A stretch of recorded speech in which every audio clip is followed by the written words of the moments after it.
Normality क्या होती है? Number of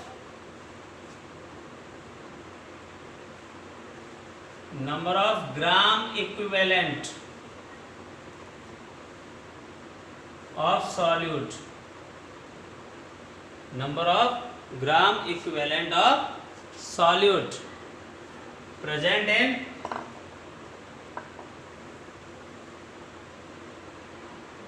present in 1 liter solution. Number of gram equivalent of solute present in 1 liter solution is called normality. It's called normality. It is denoted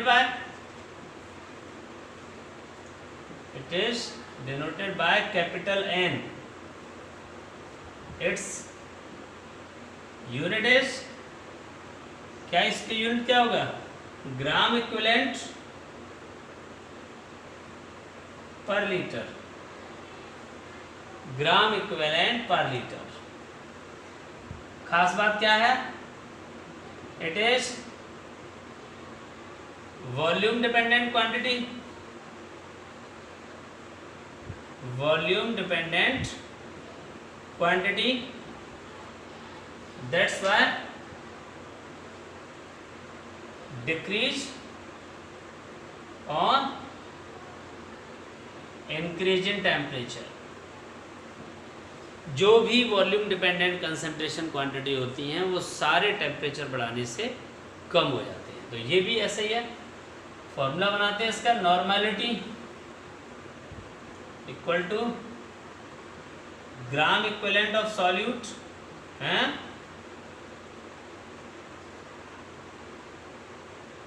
इसका unit है gram equivalent per litre, gram equivalent of solute upon volume of solution. और आप इसे ml में रखोगे ऊपर 1000। Symbolic expression होगा gram equivalent Eg into 1000 upon capital V। हम जानते हैं ग्राम इक्विवेलेंट होता है given mass of solute upon equivalent weight. ये वैल्यू पुट करें तो normality equal to WV into 1000 EW into V। ml में रख लो इसे। यहाँ पर WV क्या है? मास ऑफ सॉल्यूट, ग्राम में रखना है आपको। EW इक्विवेलेंट मास होता है, ठीक है। इसका यूनिट होता है ग्राम पर इक्विवेलेंट। V यहाँ पे volume of solution, volume of solution. तो ये हमारा एक फॉर्मूला बना। अब यहाँ पे दिक्कत क्या आ सकती है कि सारा नोन डेटा है इसमें। WV को जानते हैं, V भी जानते हैं, लेकिन EW बहुत सारे लोग नहीं जानते। कोई दिक्कत नहीं जानते। मैं भी आपको EW निकालना बताता हूँ।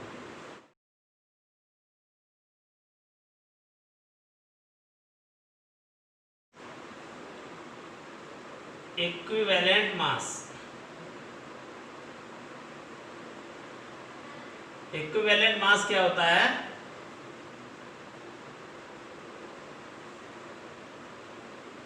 इक्विवेलेंट मास इक्वल टू होता है molar mass upon valency factor, ठीक है। सिंबॉलिक एक्सप्रेशन होगा EW equal to M upon N। N यहाँ पर वैलेंसी फैक्टर। अब वैलेंसी फैक्टर होता क्या है, जरा इस बात को देख लो, क्योंकि बहुत सारे लोगों को यही समस्या है। वैलेंसी फैक्टर होता है आपका acidity of base, basicity of acid positive charge of salt, ठीक है, या change in oxidation number, change in oxidation number in the reaction, या नंबर ऑफ ऑक्सीजन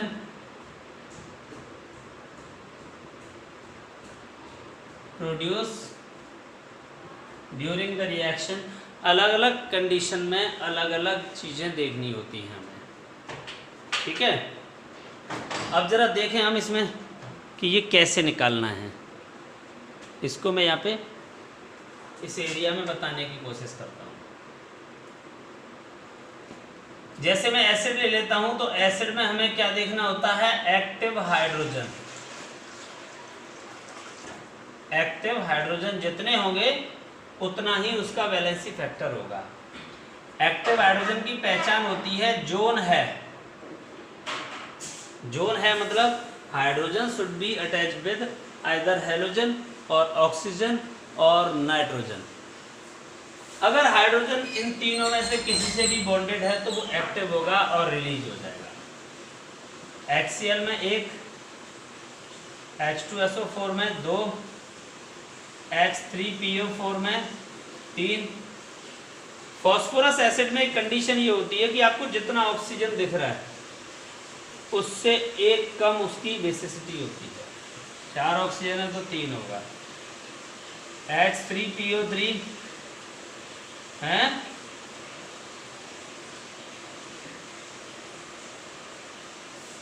हाँ, तो इसमें ये है बेटा कि जितने एक्टिव हाइड्रोजन होंगे उतने ही उसका वैलेंसी फैक्टर माना जाएगा। तो एसिड में एक्टिव हाइड्रोजन कैसे देखने हैं वो देख लो कि बाकी एसिड में तो आपको सीधे सीधे दिख रहे हैं कि जो इनसे कनेक्टेड हैं वो एक्टिव हो गए। फॉस्फोरस के एसिड में स्पेशली ट्रिक ये याद रखनी है कि जितना ऑक्सीजन है उनसे एक कम उसकी बेसिसिटी है। रीजन ये होता है कि इनके स्ट्रक्चर देखने होते हैं। तो जब आप इनके स्ट्रक्चर को देखोगे तो ये कंडीशन आ गई, मान लो H3PO3, तो एक्टिव तो हमारे पास 2 ही है ना। ये हाइड्रोजन तो डायरेक्ट फॉस्फोरस से जुड़ा हुआ है, ये एक्टिव नहीं होगा। तो सीधे सीधे ट्रिक याद रख लो कि फॉस्फोरस में जितने ऑक्सीजन है उससे एक कम बेसिसिटी है। बाकी सारे एसिड में तो जो दिख रहा है वही दिख रहा है, ठीक। बेस के केस में क्या करना है आपको, कुछ भी नहीं करना, नंबर ऑफ OH देखने हैं। NaOH है, 1 दिख रहा है, KOH है, 1 दिख रहा है, कैल्शियम हाइड्रोक्साइड है, 2 दिख रहे हैं। तो किसी बेस में जितने OH दिख रहे हैं आपको वही उसका एसिडिटी होगा। तो बेस के लिए एसिडिटी देखना है, OH देख लो। एसिड के लिए आपको बेसिसिटी देखनी है तो नंबर ऑफ एक्टिव हाइड्रोजन देख लो। पॉजिटिव चार्ज ऑफ सॉल्ट, जैसे कोई सॉल्ट है, Na2CO3 है, 1 सोडियम पे 1 पॉजिटिव होता है, 2 सोडियम है, तो टोटल वैलेंसी फैक्टर इसके लिए 2 हो गया। तो इनके मोलर मास में इसके वैलेंसी फैक्टर का डिवाइड कर दो, आपका इक्विवेलेंट वेट आ जाएगा। कोई दिक्कत नहीं होगी, इसमें इजीली कैलकुलेट कर सकते हैं, ठीक है। कॉपी करो। नॉर्मलिटी का फाइनल फॉर्मूला क्या निकल गया है अपना, EW नहीं, WB × 1000 अपॉन EW × V। एक तो ये निकल गया है। समराइज कर देना सब चीज़ों को। EW निकालने के लिए हमने बताया था कि molar mass of solute upon valency factor, ठीक। अच्छा, इसके बाद एक और आता है नॉर्मलिटी इक्वेशन।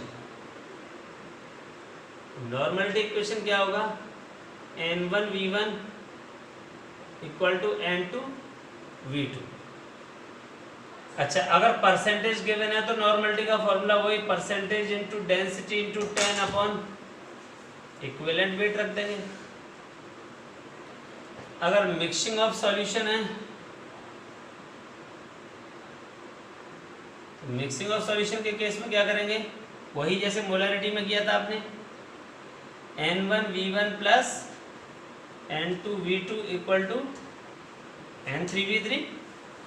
हाँ, जिसमें V3 क्या होगा, V1 + V2, और डायरेक्ट भी निकाल सकते हैं। N3 क्या होगा आपका, N1 V1 plus N2 V2 upon V1 plus V2।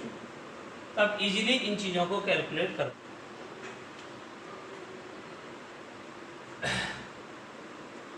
1.06 gram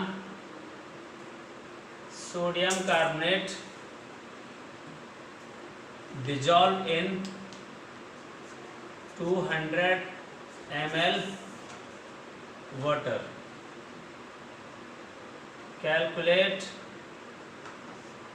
normality of the solution. Normality of the solution कैसे निकालेंगे? सबसे पहले गिवन वैल्यू लिख लो। गिवन मास है 1.06 ग्राम Na2CO3। इसका इक्विवेलेंट वेट निकालें तो इक्विवेलेंट वेट क्या होगा? Molar mass upon valency factor. तो 23 इंटू 2 46 प्लस 2 58 12 है कार्बन का 58 प्लस 48 106 हो गया। 106 2 सोडियम है, 2 का डिवाइड किया 53 ग्राम पर इक्विवेलेंट आ गया। समझ में आ गया ना? ग्राम इक्विवेलेंट निकालना सबको, इक्विवेलेंट वेट। वॉल्यूम कितना है इसमें? 200 ml। नॉर्मेलिटी निकालनी है तो लगा दो formula WV into 1000 upon equivalent wait.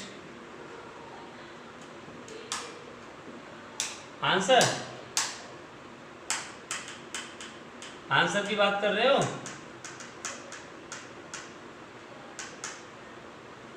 तो और क्या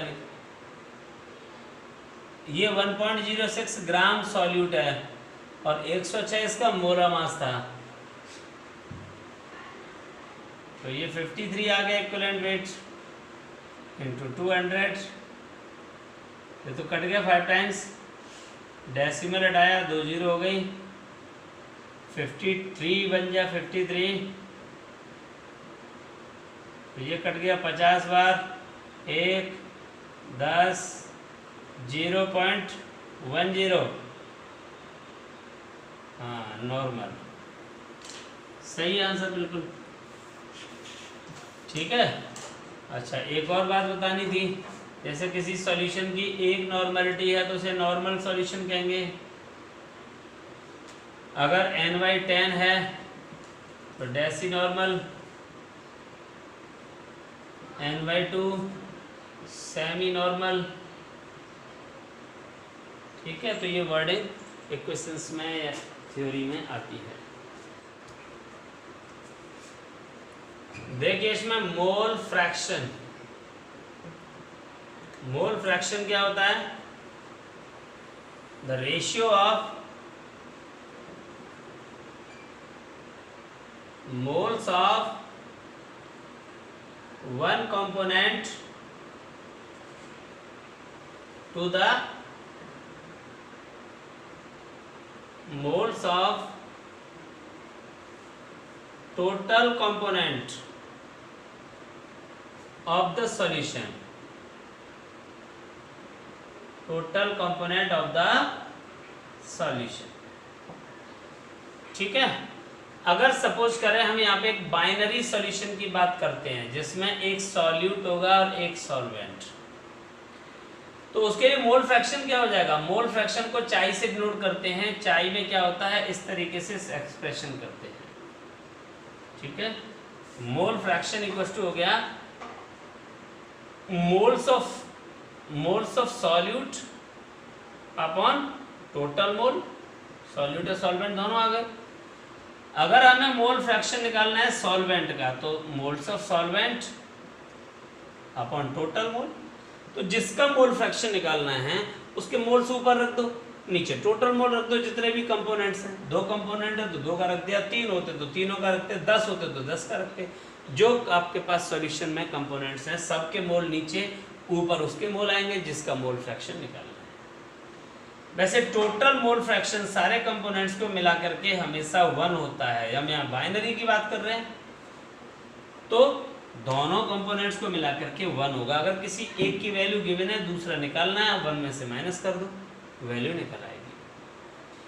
हम जानते हैं मोल्स ऑफ सॉल्यूट होता है given mass upon molar mass, ऐसे ही मोल्स ऑफ सॉल्वेंट होता है given mass of solvent upon molar mass of solvent, sorry गलत हो गया, मोलर मास ऑफ सॉल्वेंट। तो आप ये सारा डेटा कलेक्ट करके आप मोल फ्रैक्शन को कैलकुलेट कर सकते हैं। तो ये moles of solute and A moles of solvent, W A क्या है, मास ऑफ सॉल्वेंट, ए जहां पे भी होगा सॉल्वेंट, बी जहां पे भी है वो सॉल्यूट,